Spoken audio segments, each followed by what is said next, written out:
Government to renovate hundreds of schools. Police cut down 4 in 72 hours.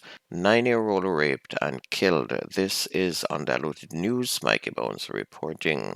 $4.8 billion is being spent by the Ministry of Education, Skills, Youth and Information to renovate hundreds of schools nationwide. On Friday, Senator Dr. Donna Morris Dixon, the education minister, gave a ministerial statement in the Senate that included an update. The minister characterized the project as a comprehensive island-wide school infrastructure program to enhance safety, accessibility, and learning conditions for students, teachers, and administrators in a later news release.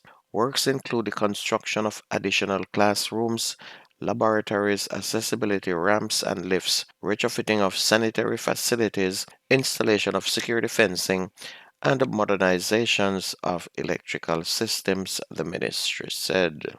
A man who is suspected of being a contract killer in the Kingston metropolitan region has been charged with the October 16, 2024 murder on Muddyford Road in St. Andrew.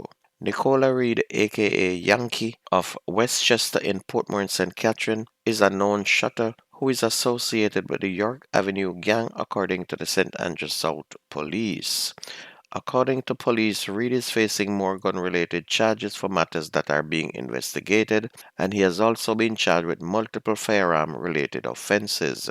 After extensive investigations and the collection of crucial evidence, they also claim Reed was taken into custody during a targeted police operation. The St. Catherine North Police are looking into the death of a taxi driver and the injuries sustained by a passenger after a shooter opened fire on his car Friday afternoon near the Old Harbour Main Road. The identity of the deceased taxi driver was not disclosed. The passenger is now in critical condition at hospital, and it is said that a man on a motorcycle approached the grey Toyota Probox taxi near Courts of Praise Apostolic Church and shot the driver and the passenger. Investigation continues in this shooting. Meanwhile, residents of Spanish Town in St. Catherine's Job Lane are grieving and they're furious after a 9-year-old girl was raped and killed on Friday.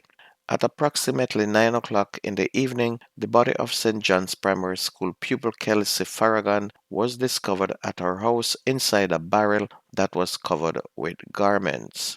The incident is said to have happened early in the day just after Kelsey's mother left for work.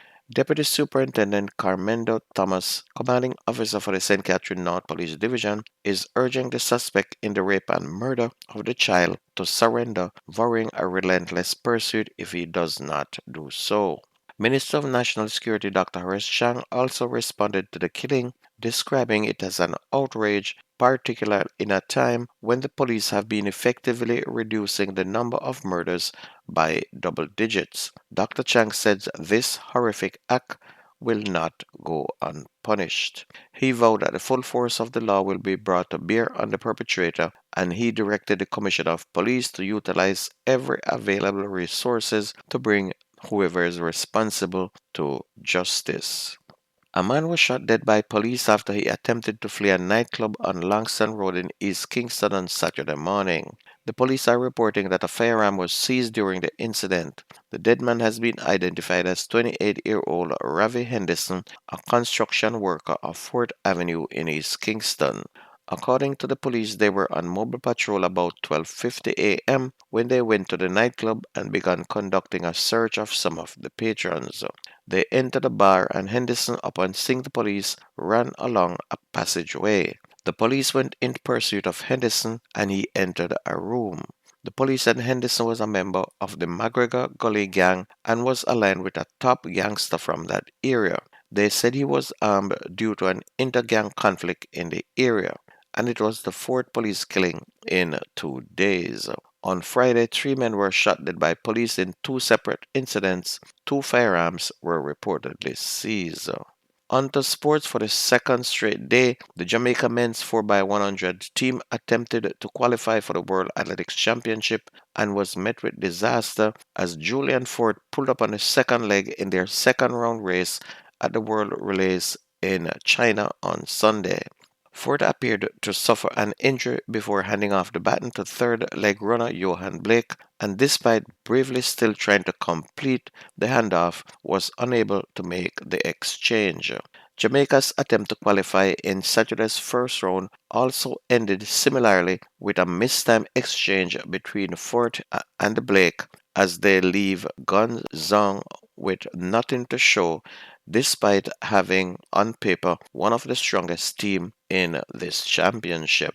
Meanwhile, with the women, Jamaica's women 4x100 team, they won bronze in the final of the World Relays, running 42.33 seconds as Great Britain stormed to a surprising win on Sunday's final day. There were some changes to the team that ran in Saturday's first round, with Natasha Morrison replacing Tia Clayton and running the lead-off leg, handing over to Shelly Ann Fraser-Price. Tina Clayton replaced her sister Tia on the third leg, with Sharika Jackson on anchor. Great Britain stole the show, however, winning in 42.21 seconds ahead of Spain 42.28 seconds, while the USA missed out on a medal in fourth. On to football. Premier League playoff finally got underway, with Montego Bay United drawing first blood, beating Tivoli Gardens 2-1, while Portmore and Cavaliers played to a 1-all draw.